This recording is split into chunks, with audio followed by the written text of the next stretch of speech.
Well, hello and welcome to this week's newsletter. And wow, what a week of weather we have had. It's been fantastic. It was even warm in Gorleston, wasn't it? On Saturday, it was absolutely lovely. And Tuesday, it was gorgeous. In fact, yesterday, Tuesday, I even had my shorts on. Unheard of, I know. It must be warm. Anyway, today, Wednesday, it's a bit more overcast over there. There's a bit of rain about, which will do the golf course good for the club championships coming up this weekend. So very much looking forward to that. I hope you've got your golf games peaking at the right time for the club championships. 36-hole medal. It's always tough going, but you have got to use your brain. You cannot afford to be losing golf balls and taking penalty shots. You have to keep the golf ball in play, which is quite difficult at the moment because the golf course is very firm, fast and bouncy, which does make the fairways a little bit narrower. So actually start thinking about your strategy, because it's all about the strategy, isn't it? On the golf course out there at the moment, I'm hardly using driver. The ball is running so far that I can just get round hitting my 4-iron, 2-iron and sometimes 3-wood. I might use driver on the par 5s if I'm going for the green in 2. But other than that, I will very rarely use my driver, because if you swing big, you miss big. Simple as that. So my bad driver is always going to go a lot worse than my bad 2-iron. So very much think about your strategy this weekend. It doesn't have to be driver off the tee. Think about just keeping the ball in play. Think about not losing golf balls, so therefore not losing those penalty shots. And I reckon if you can go 36 holes without losing a golf ball, you will do very well, because that will keep the big numbers off your scorecard. Even if it means you've got to go 7-iron, 7-iron, 7-iron into some of the longer par 4s. That's a better way of playing than trying to hit driver, slicing it into trouble, 3 off the tee and making 6s and 7s that way. So really think about your strategy this weekend in the club championships. Right, moving on. We'll stay with Gorleston Golf Club news and we'll go to last week's competitions, where actually there's been some really good scores in the good weather. It's amazing how much the warm weather makes a difference as well to how far the golf ball goes. I noticed that in here warming up, hitting my golf balls in here on the GC quad, and I reckon the golf ball is probably going about 5% further at the moment, just because of the temperature. Normally my 7-iron will carry about 157, 158. Well, at the moment, it's now going 165, just due to the warm air, and that's carry distance in here. That's without going out there and the bouncy fairways and the bouncy greens. Okay, so yeah, remember the golf ball is going much further because of the warmer air is a lot thinner than the cold, thick, dense air. Yeah, so always remember that as well. Okay, so we'll go back to last week's competition news, and we'll go back to last Wednesday's Ladies Divisional Stableford and Peggy Norton Cup, where Lady President Anne Amos won with 43 points. Well done, Anne. She beat Rosemary Woodhouse into second on 41, and Jules Harbord came third with 40 points. That was in Division 1. In Division 2, Nell Majori won with 39 points, beating Andre Bloomfield into second on 37 points. Well done, ladies. Good scoring that.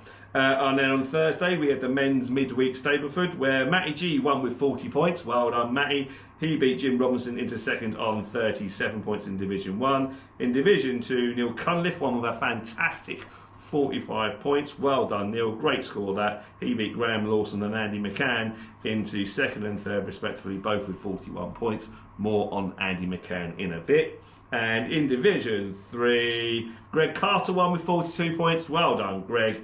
He beat Howard Thornton into second on 40 points. Well played.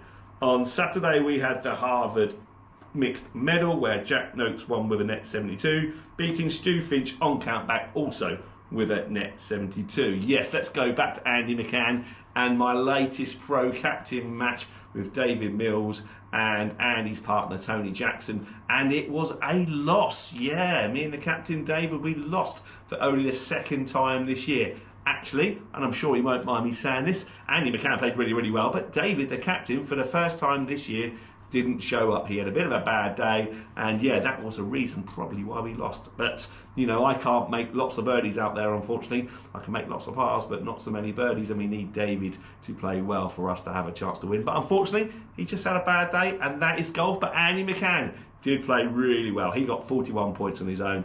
So they won by 4 points in total in the end. So well done, Andy, and well done, Tony. Tony changed the momentum a little bit. He didn't have a good day, but when Andy did have one bad hole on the 16th, Tony came through. We were making a bit of a comeback. I think at one point we were 7 points behind and standing on the 16th tee. Thanks to David, he did birdie, net birdie 13, 14, 15. He had 3 good holes. Apart from that, he wasn't very good in holes. He was quite steady. But for those 3 holes that got us back in the match, we were 1 point standing on the 16th tee. Andy didn't play the hole particularly very well, but Tony Jackson, his partner, backed him up and made a fantastic 4 for 3. I think we made a 5 for 1, and that was pretty game, set and match. But it was a good game nonetheless. I say we made a bit of a comeback, but we couldn't quite continue it. So well done, Tony Jackson. Well done, Andy McCann. You won by 4 points. You will take that lead going into the finals day in October. Right, next on to tour news. And we'll go to the PGA Tour, where it was a new, young South African superstar that won. He lost in a playoff in Mexico.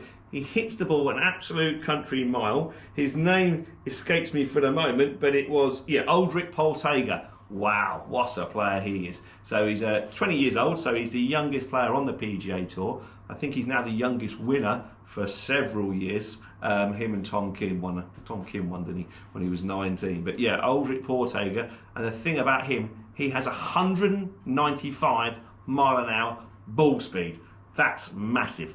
That's like, on average, 10 miles an hour faster than Rory. He's averaging it 320 carry through the air. Phenomenal. And he was straight with the driver as well. Chipping, short game, looks a bit ropey. There's going to be a weakness there somewhere. But yeah, he wins his first PGA Tour title at the age of 20. And yes, he's not the most graceful golfer in the world, but my word, when you drive it that far, it does make the game an awful lot easier. And his putting stroke looked really good. And this time, unlike in Mexico, this time at the Rocket Classic, he managed to hold up under the pressure and won it in a 5-hole playoff. So yeah, watch out for him going forward now. Ulrich Poltega, he's certainly a talent. He certainly hits it a long way. He probably just needs to sharpen up that short game, and my word, he could be a fantastic player. So watch out for him going forward. On the European Tour, the DP World Tour, they were over in Italy for the Italian Open, and Adrien Sadier, the Frenchman, on his 200th start on the European Tour, managed to win for the first time. So he was good. He held off a couple of young kids as well. Martin Couvre, French lad, looks a fantastic prospect as well. Swings it a little bit like Rory McIlroy. Hasn't quite got the consistency of Rory yet, but he's already won once on the European Tour this year. I think he's aged 21 or 22, so another young lad. He looks a fantastic prospect as well, but his golf swing was a little bit ragged this time, but it does look very much like Rory. So go and take a look at Martin Couvre's golf swing. And the other lad, Eugene Jacara, young Spanish lad, was world number 1 amateur golfer in the world. He was also up there, but just had a bad day. He won in India at the start of this season. So there's some good young European golfers around, as well as the South African. So obviously good young European golfers looking out for the Ryder Cup coming up in September. Right, what other news have we got to go through? Well, don't forget your Tee to Green competition news. I did see that the Gorleston Golf Club members, a couple of our members had a couple of wins on the draw the last couple of weeks. So yeah, that's quite good to see, seeing them win that. So if you want to win some prizes, get on teetogreencompetitions.co.uk or go give it a follow on Facebook.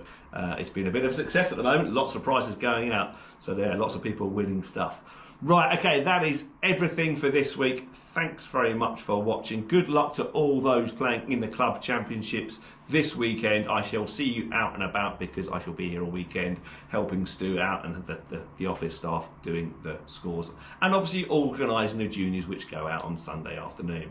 Right, okay, so that's everything for this week. Thanks very much for watching and I look forward to seeing you all soon. Take care. Bye-bye.